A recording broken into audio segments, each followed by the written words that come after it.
खूप सारे business owner, industry ओनरला हे तरी समजलं की एन्व्हायरमेंटल सर्टिफिकेशन इम्पॉर्टंट आहे, गरजेचं आहे.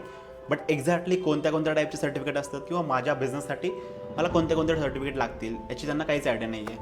आता बेसिकली जे बिझनेस एन्व्हायरमेंट इम्पॅक्टिंग कॅटेगरीमध्ये येतात, मग आयदर ते बिझनेस पोल्युशन करत असतील, वॉटर पोल्युशन, एअर पोल्युशन किंवा पोल्युशन करत नसतील, तरीही त्यांना सर्टिफिकेट घेणं कंपल्सरी आहे. तर आता हे आपण 2 पार्टमध्ये बघणार आहोत की जे pollution control body certificate provide करते याच्याबद्दल. फर्स्ट पार्टमध्ये बघणार आहोत आपण 3 टाईपचे सर्टिफिकेट.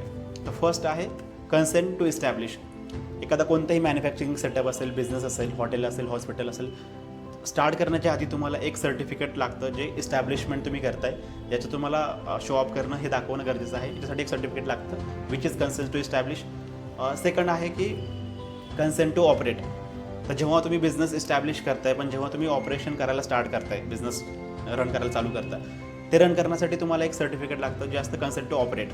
सो हे दोन्ही certificate pollution control board provide करतं. जसं महाराष्ट्र असेल तर महाराष्ट्रासाठी MPCB, अदर स्टेट्स असतील तर त्यासाठी डिफरंट पोल्युशन कंट्रोल बोर्ड्स आहेत. सो बेसिकली इस्टॅब्लिशमेंट नंतर तुम्हाला ऑपरेट घ्यावं लागतं. आता ऑपरेट सर्टिफिकेट हे लाईफ टाईमसाठी नसतं, याची तुम्हाला रिन्युअल करावं लागतं. मग आयदर 1 वर्ष, 3 वर्ष किंवा 5 वर्षाची त्याची व्हॅलिडिटी असते. त्यात तुम्हाला ते रिन्यू करावं लागतं. आणि हे रिन्यू करण्यासाठीची थर्ड सर्टिफिकेट म्हणू शकतो की कन्सेंट टू रिन्युअल, की एव्हरी पिरियड ऑफ टाईम तुम्हाला ते रिन्यू करावं लागतं. अगेन हे डिपेंड करते की तुमची कॅटेगरी कोणती आहे, बिझनेस प्रोसेस काय करताय. सो यानुसार ते एक सर्टिफिकेट होतं. सो बेसिकली 3 टाईपचे सर्टिफिकेट असतात आणि ऑलमोस्ट हे इम्पॅक्टिंग कॅटेगरीमध्ये सगळ्याच बिझनेसला लागतात.